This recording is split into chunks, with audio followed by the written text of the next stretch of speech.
Hi everyone, welcome to Age of Warhammer. My name is Ghroll and today we'll be doing a quick review of the new Imperial Knight Codex by Warhammer 40,000. Thank you very much Games Workshop for sending us a copy. Now straight off the bat, before I actually go into the actual review, I'm just going to let you know that this will be a quick overview of the Codex. I'm just going to be pointing out things that, you know, caught my eye, cool rules, things like that. It's not going to be War and Peace. But if you guys did have any questions or wanted us to go into any more detail on anything in particular, then please pop that in the comments and we'll do our best to answer them for you. Now, with every codex that you get from Games Workshop, there is quite a lot of lore at the start of it, which I absolutely loved. But the first thing that really caught my eye is galaxy map. Let me bring that forward a bit so you haven't got the glare. There we go. Now, as you can see down in the bottom here, you've got a key. So it's highlighting all of the Imperialis Night Worlds, all the Mechanicus Night Worlds, the Forge Worlds, Fallen Forge Worlds, and a Dark Mechanicum World, which I believe there's only one right there in the middle, in the Maelstrom. I absolutely love maps. It gives you, you know, if you're into narrative campaigns, it really gives you a good starting point. You can, you know, you can pick one of the Fallen Forge Worlds and you can, I don't know, write a story about how it became Fallen or its new occupants, you know, anything like that. But what I also love about this is it's actually given some of the current war zones that are happening for, or involving, should I say, Imperial Knights. So the first one is the Nachman, which I believe is here somewhere. So the Nachman Gauntlet, obviously that's quite big at the moment. That is, you know, the Imperium fighting off Chaos. The next one we've got is the Wars of Steel, which is right up here in this top corner. Let me just bring that forward a bit and take it off the stand. It's right up here. And what that is, that's actually quite interesting. That is a war between Knights and Necrons, and it actually says in here that the Knights are very, very close to losing that. So, you know, watch this space. You might end up with that sector being overrun by Necrons very, very soon. The third one is Octarius, again another quite big one at the moment, and that is basically where that Inquisitor led that Tyranid swarm onto into the Octarius section, sorry, to fight off Orcs. He thought both of them will keep fighting each other and they'd basically cancel each other out. What's actually happening is it's making them both stronger and they're starting to overspill. And that is where the Knights have come in to try and control that. It's a very interesting sector at the moment because I'm really, really interested to see what actually happens with that, because you really can't see either side winning. And I think the Krieg are there as well, also trying to control things, which I love the Krieg. So that's cool. And then the fourth one they got here is the Chalnath Warzone. And that is another one that's quite interesting, to be honest, because that is Knights against Tau and Genestealer Cult, which is one of the armies that I am currently building. So just having that there and reading the details here just makes me really want to do a campaign against some Knights. I can just imagine swarms and swarms of pesky Genestealer Knights, like running in between the Genestealer Cults, running in between the legs of Imperial Knights. I just think it'll look amazing. I don't see them being too successful, but I don't know. But yeah, absolutely love the map. The next thing is obviously it goes in. It's got some heraldry there, which is really, really nice and nice artwork. But obviously it goes into each house and a bit of background and lore with them, which is quite cool. The one that really stood out for me. Now, I don't really have any, as I said before, I don't have any experience with Knights really. I couldn't really name, you know, more than a couple of houses before reading this book. But this one really caught my eye. This is House Hawk Shroud. And one thing I loved about it is in the lore, I mean, let me bring this closer and I'll actually read a little extract from it. It says, no house is more loyal to the Imperium than House Hawkshroud. Its mighty nobles always honour debts regardless of the cost or odds. Now that to me, I just think that's so, well, noble really. I mean, it says it right there. But surely they are the ultimate good guys. You know, if they say they're going to be somewhere, they're going to be there. Even if it's a lost cause, you know, they're still going to be there fighting for you. And I really, really love that. And the other thing that I really love, now this might be because I'm a Imperial Fist fan, but the colour scheme I think is incredible. I think any models painted yellow, if it's done well, is, you know, heads and shoulders against any other colour scheme, in my opinion. Please don't hate me for that, but yeah. so yeah, really, really like the sound of House Hawkshroud. Alright, next up, I'm just checking my notes, is probably what you guys have been waiting for. Well, we've got loads of pictures, as you do, in the middle. But I'm going to get on to the rules. So, detachment abilities, and I'm going to bring this closer again so you can see it, because it's a bit far away from the camera.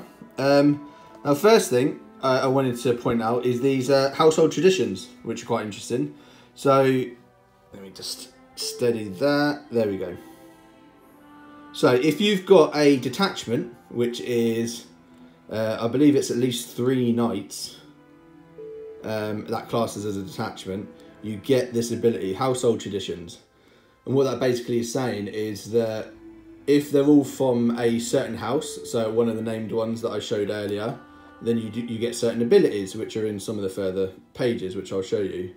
However, down here at the bottom it says, if your noble house does not have an associated household tradition, you must instead select a martial tradition for them, as described on pages 76 to 78. I'll go to that in a sec. This allows you to customize rules for your noble household. So obviously that really for me is where I'm most interested in, is actually designing your own house. You can really pick the abilities to suit your play style. You can choose your own colour schemes, all that kind of good stuff. So if I was to do a knight army, then that's probably what I'll do. Now another thing that I wanted to point out on here is this side here. So the Alliance Oaths. Let me just steady that. Cool. So what that's saying is that if all of your knights in your detachment are from either Mechanicus or Imperialis, then they get certain rules.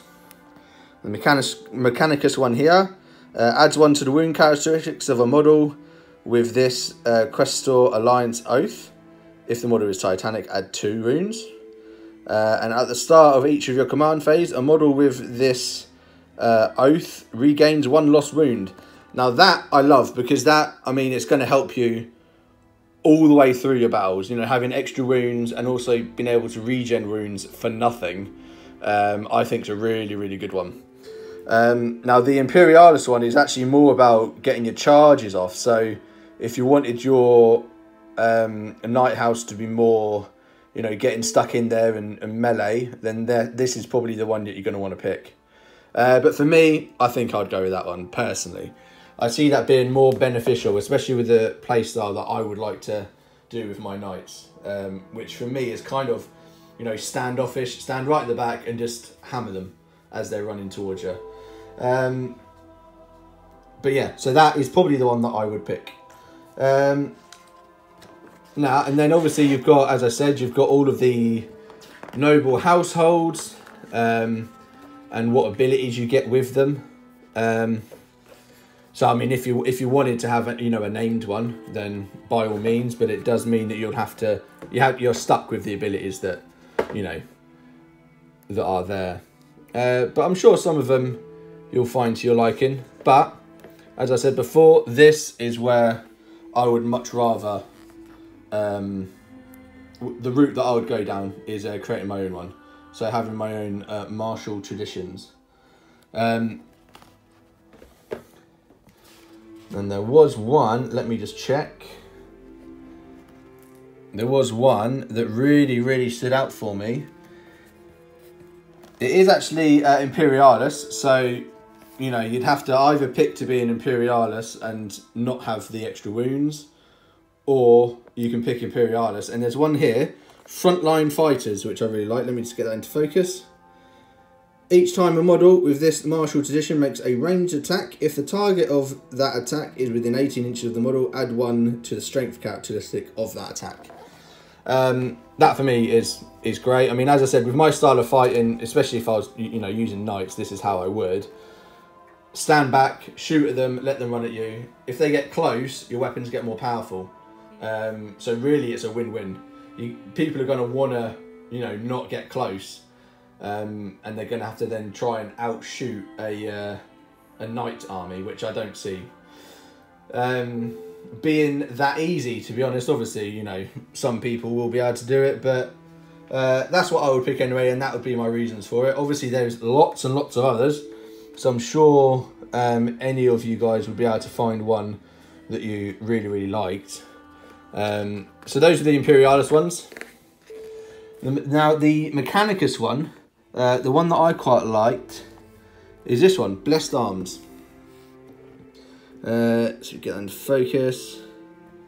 So this is, again, this is all about shooting. It's improving your shooting. So add 6 inches to the range characteristic of range weapon models. If a model has this martial tradition, the type of every Cognos heavy stubber is equipped with is changed to Assault 6. So more shots, guaranteed shots. If a model has this martial tradition, the armor penetration characteristic of every Cognos heavy stubber it is equipped with is improved by 1. So, you know, more range, more shots, and better armor penetration. That, to me, you know, if you're having a shooty army, I don't see how you can't pick that, personally. And also, it's going to help you in a lot more situations. Some of these other ones are very situational. And, you know, you might often go through a whole battle and not really get the benefit of it. Whereas improving your shooting for everything, you're always going to use that. So that, to me, is a no-brainer. Cool. And you've also got some free blade, sorry, there. Let me get my teeth back in. You've also got some free blade martial traditions as well, which is very cool. So those are knights which aren't associated with any house. They're basically, I suppose, kind of like mercenaries. You know, they're just lone knights, really. Now, there are pages and pages and pages of stratagems, so I'm not going to go through all of them, but I am going to go through a couple that stood out to me. The first one is actually the first one, which is this one here, Calculated Targeting. There we go. So use this stratagem in your shooting phase when a Questor Mechanicus model from your army is selected to shoot. Until the end of the phase, each time that model makes a ranged attack on an unmodified wound roll of 6, that attack inflicts a number of mortal wounds to the target equal to the damage characteristic of that attack. So, I mean, you know, you have a damage weapon, I mean, and some of these, as you can imagine, have very, very high damage. You roll a 6, and that's a lot of mortal wounds straight away. So that for me is very good. It's quite pricey, but one thing I do like about it, so it's 2 to 4, depending on what type of knight it is, depends on how many CP is the cost. So, you know, the smaller ones is only 2, up to the biggest ones, which are 4. So I quite like that. You know, the better they are, the higher CP it's going to be. So yes, that one's quite cool. The next one I like is Thin Their Ranks, which is on this side here. There we go. Use this stratagem at the start of your shooting phase. You're going to get a theme here. A lot of these are going to be shooting. Select up to 3 models from your army until the end of the phase. Each time a selected model makes a ranged attack, an unmodified hit roll of 6 automatically wounds the target. And that's the Armiger class. Again, I mean, it's just another way of just, you know, piling up the wounds, improving your shooting. And that only costs 1 CP. And, you know, it can affect 3 of your knights. I mean, yeah, they are the smallest ones. But, I mean, that, for 1 CP, is, I think that's very, very good, personally. Right, so the next one, Benevolence of the Machine God, sorry. Which is this one right up here. So 1 CP. Use this stratagem in any phase when a Questor Mechanicus model from your army would lose a wound as a result of a mortal wound. Until the end of that phase, each time that model would have lost a wound as a result of a mortal wound, roll 1d6. On a 5+, that wound is not lost. So, again, I mean, it's just you know, increasing the survivability of your knights. Mortal wounds is, as I'm sure anyone who's ever played Warhammer 40,000, mortal wounds are a pain. You know, most models do not get saves, and it's really what, you know, whittles down characters, it whittles down, you know, big machines, all that kind of stuff. So anything that helps against that is amazing, and it's only 1 CP. So, you know, if you think that you're going to get shot with a lot of weapons that have the ability of causing mortal wounds, that is definitely an option for you. Cool. So the last one, it's not the last one on this page rather, which is the last one on the page, Valiant Last Stand. This one I think is really, really cool. It's going to annoy some people though. Use this stratagem in the fight phase when a Questor Imperialis model from your army that has not already been selected to fight this phase is destroyed. So it's close combat, someone's, you know, killed your unit and it's not been able to do anything yet. And it didn't explode. So obviously that's all of the knights obviously explode because they're vehicles. Do not remove that model from play. It can fight after the attacking model's units had finished making attacks. When resolving these attacks, assume the model has 1 wound remaining when determining which characteristic to use. After resolving the destroyed model's attacks, it is then removed. If that model is an Armiger class model, the stratagem costs 1 CP, otherwise it costs 2 CP. So there's nothing more annoying than having, you know, units die without you being able to fight back or anything. That is how you can get around it. Again, only 1 CP for the smaller ones, all the rest of them 2 CP. But the damage output of these guys in close combat, I mean, when I get to the rules, you'll see they are sensational. So, I mean, just doing that, you should kill quite, I mean, depending on what you're fighting, obviously, but you should be able to do quite a lot of damage even after your model's been destroyed. So that for me is quite a cool one, and I'm sure will annoy some people because, you know, they've selected a unit to fight, it's killed what they wanted it to kill, but then you kill them back for 1 CP, potentially. So yeah, I really like that one. Cool, so I mean there's loads and loads of stratagems. I'm not going to go into any more of them because there are just loads. But the next thing I wanted to show you guys is the Exalted Core. Now I'm not going to go into massive details, let me bring that forward a bit so you don't get the glare. But what it basically lets you do is give certain boosts to your models at the cost of either power or points. Some of these are, you know, pretty cool, to be honest. There's one which I quite liked called Gatekeeper, which is this one down here. And actually, how many points is that? So that's 2 power or 35 points. It's that one there, right in the middle of the screen. So Gatekeeper. So this is only for Questor Imperialis character only. While this model is wholly within your deployment zone, each time an attack is made against this model, an unmodified wound roll of 1 to 3 for that attack fails, irrespective of the abilities of that weapon or the model making the attack may have. And that, I mean, most things when they're fighting knights, because of how tough they are, you're going to need high dice rolls anyway. But if you're going against something else, which are, you know, potentially other knights or, you know, big super heavies, then that's really going to help. You know, forcing your opponent to roll higher dice, you know, is always quite helpful. So that's one that stood out to me, and I like that quite a bit.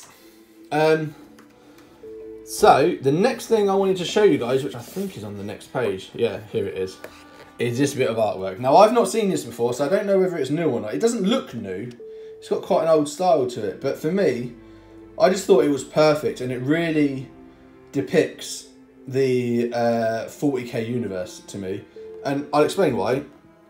So you've got the grim darkness of the front here with the cherubs and things like that, and then you've got the, you know, crazy mechanical technology in the background of the knight. So it's a perfect combination of the grimdark and the technology, and I absolutely just love this bit of artwork. If I could get this printed, which you probably can, to be honest, but if I can get this printed, I definitely will. I just absolutely love it. There are other, you know, really nice bits of artwork, but that for me definitely stood out. Cool. So the next thing I wanted to show you guys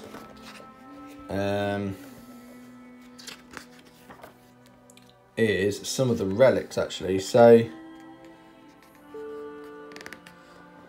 obviously, you know, your warlord can take relics. There's quite a lot here. One, I will read out the first one for you though, because I thought this one was quite cool. And it's a simple one, but it gives the bearer a 4+ invulnerable save against melee attacks. Again, like what I've mentioned before, some of the abilities that you can give your army are very situational. Got a little glare there. There we go. Are very situational, but having an invulnerable save for me is invaluable. I remember, you know, playing, well, Dark Elder at the time, and my Archon having a 2+ invuln, and the amount of times that saved me is just crazy. So I mean some of the others are really good. You know, you've got weapons that basically improve weapon stats for certain weapons. You know, they replace, you know, like what most other codexes have. But that for me, I think is a really, you know, a really good one personally. Especially if you're going to be like a close combat type of army, because that's only for melee attacks, it's not for shooting. So I really like that one. So now there's loads. There's absolutely loads for. Oh, getting a bit ahead of myself there. Crusade rules. I didn't get a chance to go through all of it, but there's tons there. So people that like doing crusades, you know, narrative campaigns and things like that, it's definitely there for you. But yeah, there is tons. I don't think I've seen a codex that has got more. Cool. So last but not least, before I actually get onto the data sheets, we've got some of these here, which are Odes. Now this is something that you can give your entire Imperial Knight army, and it's just another way of giving them boosts, really. But what they are is that you pick one that you have there's a pledge to, and there's quite a few different ones. But just an example, let's have a look at the first one. So pledge is basically something, it's like an objective, and if you do it, you get certain boosts. So an Imperial Knight model from your army performed a heroic intervention. That means you've done that one, basically. So it says here, if one or both of the following happen during a battle round, then at the end of that battle round, you gain 1 honour point. So all of these are for gaining honours. Now there are also downsides. So if you do any of these, you actually lose honours. So obviously these are like, you know, getting destroyed, falling back, that kind of thing. You've got a table down here. So you always start with 1 honour point. So you're always honoured. But if you lose one, you become dishonoured, which is obviously not what you want. But if you manage to get up to 5 or 6, you get the top one, and you get these abilities here. If you're dishonoured, no, that's the honoured one, which is obviously, I mean, that's what all of them start with. So there's all sorts of abilities. I'm not going to go through them just yet, but it's just another thing that you can use. I mean, I did read them. None of them seem really groundbreaking, but you know, it's just another thing that you can add to your army if you so choose. So now is probably the time that most of you have probably been waiting for, is actually having a look at some of the rules. Now again, I'm not going to go over all of them, but I mean, there's a good amount of selection. I'm not sure. I don't think any of them are new. But one thing I did really like, and I've hinted on it quite a few times, is the thermal cannon. This one down here. So you can see 30-inch range, heavy 2, D3, strength 9, AP -4, damage, D6 +2. So already pretty good. It's blast as well, which is nice. But it says each time an attack made with this weapon targets a unit within half range. So the range is 30, so half range 15. That attack has a damage characteristic of D6 plus 4. So, I mean, it's another thing where, again, that'll suit my playstyle if I chose to do knights. You're standing back, shooting your enemy. The closer they... Let me move that. There you go. Not getting clear then. The closer they get, the more damage they're going to take. So, you know, they really have to weigh up the risks of getting close to your knights. But I really, really like that. Obviously, I mean, massive power, as you can imagine a knight would be, and they're going to be quite high points. But yeah, no, that's one of the weapons that I really, really like. Some of the others, I mean, obviously, like the Twin Melter also is one that the damage gets better as they get closer. We've got some of the melee here, which I'm sure you guys would have seen before. But this is when I was saying before with that Valiant Last Stand.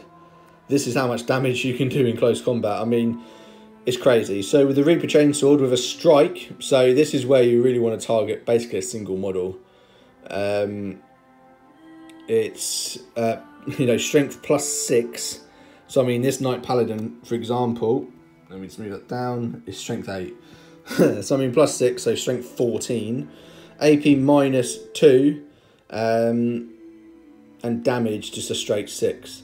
Now, it did say you have to do it as if your wounds is 1, but as you can see here, the attacks stay exactly the same, so it really doesn't make a difference. So you get 4 attacks with that, doing 6 damage. I mean, you could kill a character if they, you know, easily. But then if you're swarmed, you're probably going to want to do the sweep, which is strength user, which is, you know, 8, which is still pretty good. AP minus 2, damage 2. But look, this is the big one. Each time an attack made with this weapon profile, make 3 hit rolls instead of 1. So that goes from 4 to 12. So yeah, you could take out an entire squad of, you know, weak hit infantry in one go with that. So very, very cool. Right, so that actually brings this overview to an end. As I said at the beginning, if you've got any questions or want us to, you know, go into anything in a little bit more detail, or if you want, you know, points, values, stuff like that, then please pop that in the comments down below and we will do our best. The only thing we won't do, we're not going to just, you know, post pictures of every single page. That's not something we'll do. But if you've got a question, you know, about a weapon profile or something like that, then we'll be more than happy to put that in, or certain abilities for certain houses. You know, if you've got a house already made and you want to know what abilities you get, something like that will be fine. We'll be able to answer those for you. Thank you very much for watching. Please, if you like the video, please give us a like, consider subscribing, and we've got a lot of content coming up very, very soon. So if you don't want to miss out, then, you know, tick that notification bell so you get notified whenever we post a video. Thank you very much for watching, and take care.